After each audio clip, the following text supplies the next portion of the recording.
Couple of paragraphs. On August 5th, 1948, a certain shoe manufacturer missed the chance of a lifetime. He should have been on a bleak mountaintop to greet a tired but happy hiker in ragged footwear. The weary walker was Earl V. Shaffer of York, Pennsylvania. On that day, he reached the summit of Mount Katahdin in central Maine. Thousands had preceded Shaffer to that rocky pinnacle, but he had just walked more than 2,000 miles over the full length of the Appalachian Trail. He had left Mount Oglethorpe, Georgia on April 4. He was the first, so far as the record shows, to traverse that Olympian footpath in a single continuous journey.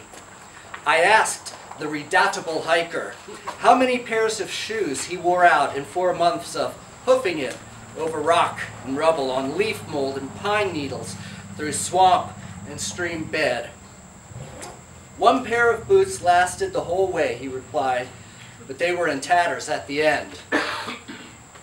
By the way, I'd like to share those boots now are in the possession of the Smithsonian National Museum down in Washington, D.C. Thank you, Bruce, very much for lending this to me. I'll make sure it gets back up there. Here's a picture of the boots. There's Oh!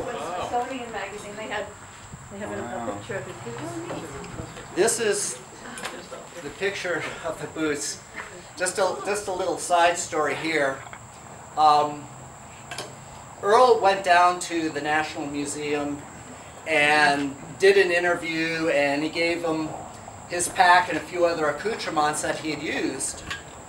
And the curator there specifically asked, well, where are the boots, Earl? You want the boots? And Earl says, well, I use them in my garden every day. He was joking, of course.